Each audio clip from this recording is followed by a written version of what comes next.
this moment, isn't it?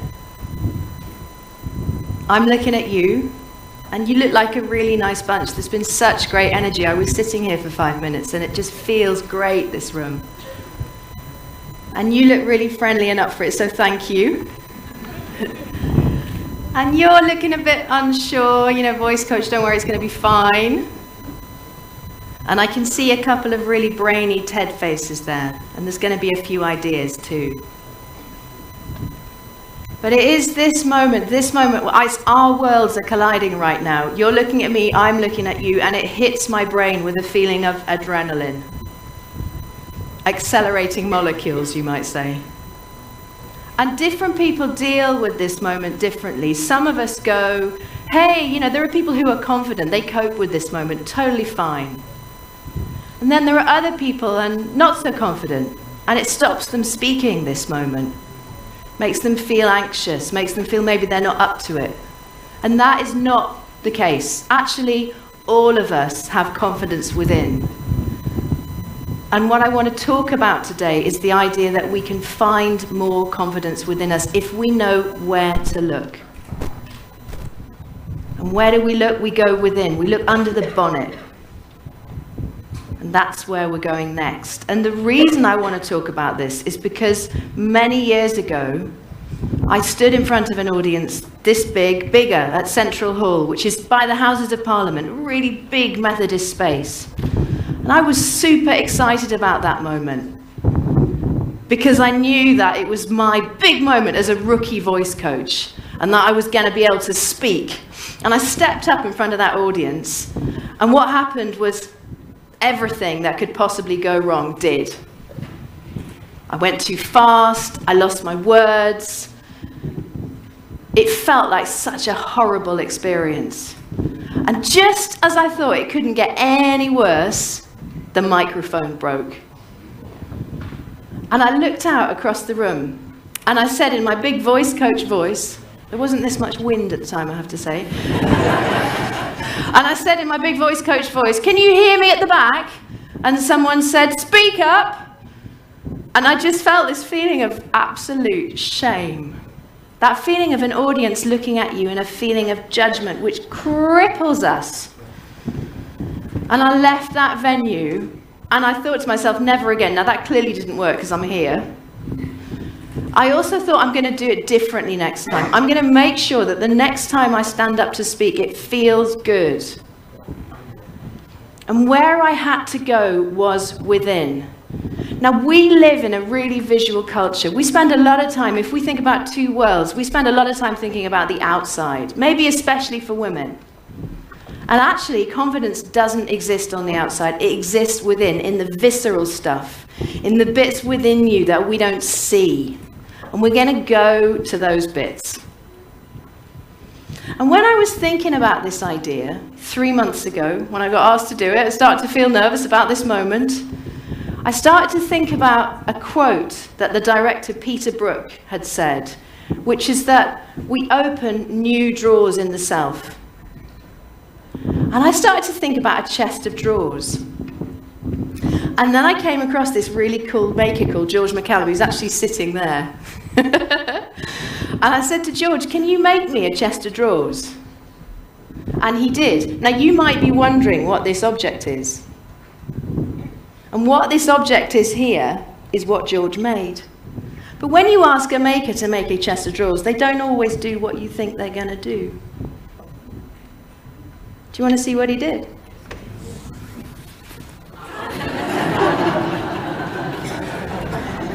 Yeah, thanks, George. Best response of the morning. Upstaged by the furniture. And within this little chest of drawers, or this rather big, manly chest of drawers, are 3 secrets to finding confidence within. 3 lessons that I had to learn on the way. Now, there's a big lesson in here. The last lesson is the big one. We're going to get there. And it's not what you might think. It's a lesson that might surprise you. But first, would you like to see inside the first drawer? Yes. It's a bit delicate, this. George. So what we have in here is an instrument. Because as you've just been hearing, the voice is the most amazing instrument. It's magnificent. And how often do you think about how yours works? Because like this little guitar, it has a string and it has a hitter. Where's the string of your voice? Should we put a hand on it? Here, give it a shake, it's your larynx. Can everybody do that for me? And then the hitter is the air. Now, when you know that your voice is an instrument, what does that tell you? You know, people come to me and they say, oh, I've got a bad voice, I'm not a good speaker, I get worried about this kind of moment, I hate meetings, I hate presentations, can't do it. The voice is an instrument. There's no such thing as a bad saxophone, is there? Because when we hear a great saxophonist, and he's probably somewhere down here, what we know is that they've practiced a lot.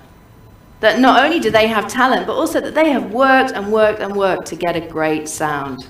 Now, if you ever doubt the sound of your voice, let me tell you, all you have to do is practice. And when I was worrying about that moment that I'm going to call my central hall of shame, because it was, what I remembered was the story of a guy in ancient Greece called Demosthenes. That's a bit of a big old name, so we're going to call him the Greek dude from now on, which actually is also a bit of a big word, so we might just call him Dave, I think. Now, Dave was speaking at the assembly, which is like the O2. We have Simon in the room. It's like the Brixton Academy of the Greek, ancient Greek world. And he was feeling pretty nervous. He wanted to be an orator. Orators were the rock stars of their day. And so he geared himself up for this big moment at the assembly. And you know what? He bombed. They said he was uncouth in his speaking and that he stammered. And so the audience jeered at him. They threw stuff. Please don't do that today. And he left that stage feeling so downcast when he got a bit of advice from an actor. Now, I'm sure Greek actors were pretty much the same as they are now, and I'm sure the actor was a bit like this. But what he said to him is, you need more expression in your voice. You're just not giving it enough welly, enough energy. And you also need to believe in yourself, because the message is good. So Demosthenes takes himself back home, and he goes for it. This is his rocky moment. He builds himself an underground cellar. He shaves his head, half of his head, so that he can't leave the house for 3 months, and then he practices for 3 months solid in front of a big shield that's polished like a mirror.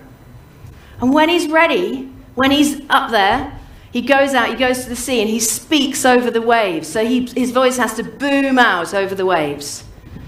And then he goes back to the assembly. And he speaks again, and he becomes known as one of the greatest orators of his day. So what does that tell you? It tells you about practice, the power of practice. Now, you might not want to shave half your head. You might not want to build an underground cellar, because the council might have words. But what you can do is practice, and the simplest way to practice is to sing. You don't have to do a big voice coach warm-up unless you want to. But what I really recommend is that every day sing somewhere. Sing in the shower, sing in the car, sing on the tube if you feel brave. I was in St. Thomas's Hospital for a blood test about 2 weeks ago, and there were 2 women singing in the space where the blood tests were happening, which was lovely. So I recommend it. Singing is the way to a great voice. Practice is the way to a great instrument. So that's lesson 1. And we have another drawer, which we're going to open in a moment. But before we get there, I've got a question. Say you walk into a room, okay? You don't know anybody. Some of you may have had that feeling this morning. How do you know who the most powerful person in the room is? The person with the most confidence, that inner confidence that we're going for here. How could you tell?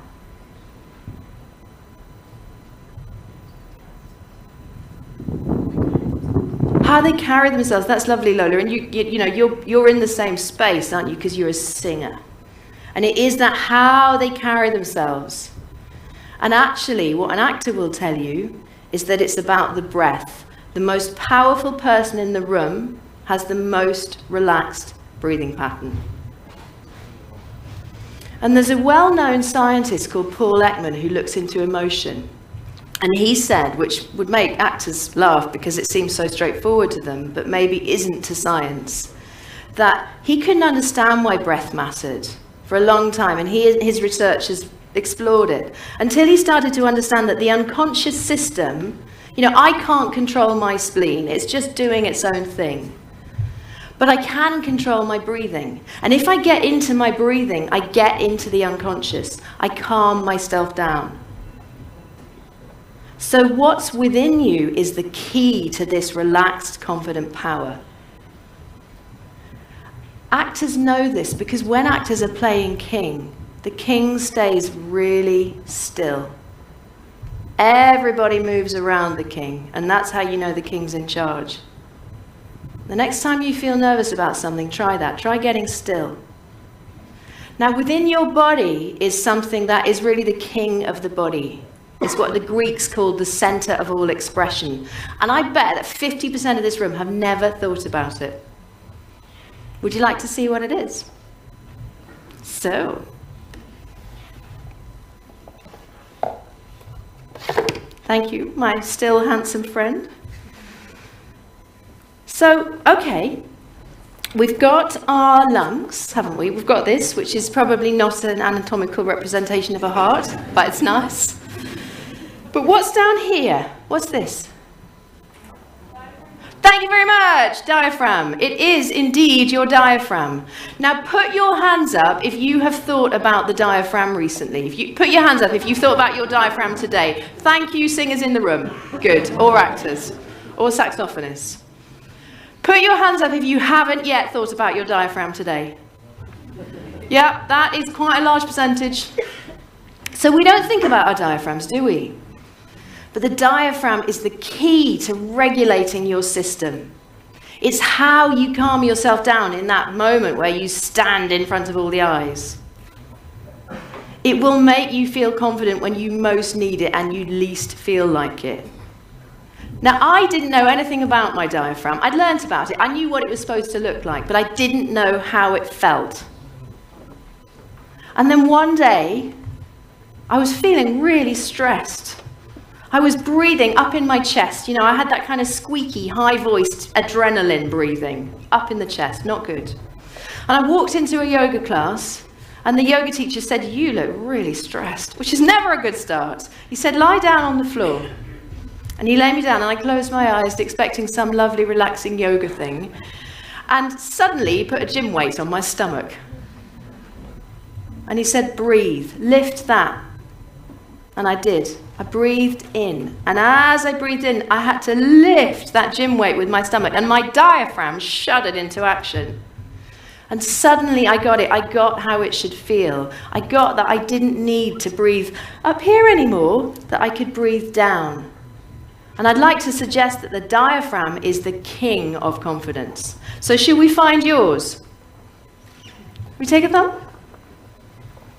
And take your thumb and just put it below your bra strap. Yeah, that's right, sir, you got it. That's it. And just thumb there and just gently push. Now, Laurence Olivier, when he was taught to breathe, Laurence Olivier, you know the actor, was taught to breathe by pushing a grand piano. Now, I certainly don't have a grand piano at home. London houses don't fit them these days, do they? But we can all practice the feeling of pushing a grand piano if you breathe in and push your thumb away. And now breathe out and feel it push back. So you're filling up an air balloon in your stomach. Now breathe in, push your thumb away. Now breathe out, push it back. Welcome to your diaphragm. And if you put your hands on your ribs, your diaphragm goes all the way around. You can also fill the rib cage as you breathe in. So feel the ribs open as you breathe and close as you breathe out. If you are ever nervous about one of these moments, do that. Your diaphragm is the key to your confidence. So we've got two lessons. We've got the power of practice. We've got the importance of the diaphragm. There's a third lesson, which is the big one. It's the one that really makes a difference. And I started to think about this lesson a couple of weeks ago, actually, because someone I'd worked with wrote to me. She wrote me an email, and she said she'd been through the worst possible thing that you can imagine happening to someone. She had just got married and was on honeymoon when her husband had a heart attack and died. And she had to go back to the church they got married in and speak a eulogy for this man. In fact, she also read a poem that she'd written when they first met. And she said, on the worst day of my life, I had to pull myself together. I had to find the energy of celebration for this man that I really loved. And the only way to do it was what you taught me, the skills of breathing low and slow, taking my time, getting the control, finding the inner confidence. It was the greatest gift I could give him. And there are moments in our lives where we have to speak, not because we have something to say for us, but because we want to speak for someone else, a wedding, a eulogy. And I would suggest that in those moments, these skills matter more than ever. And what you need to know in those moments is in this drawer.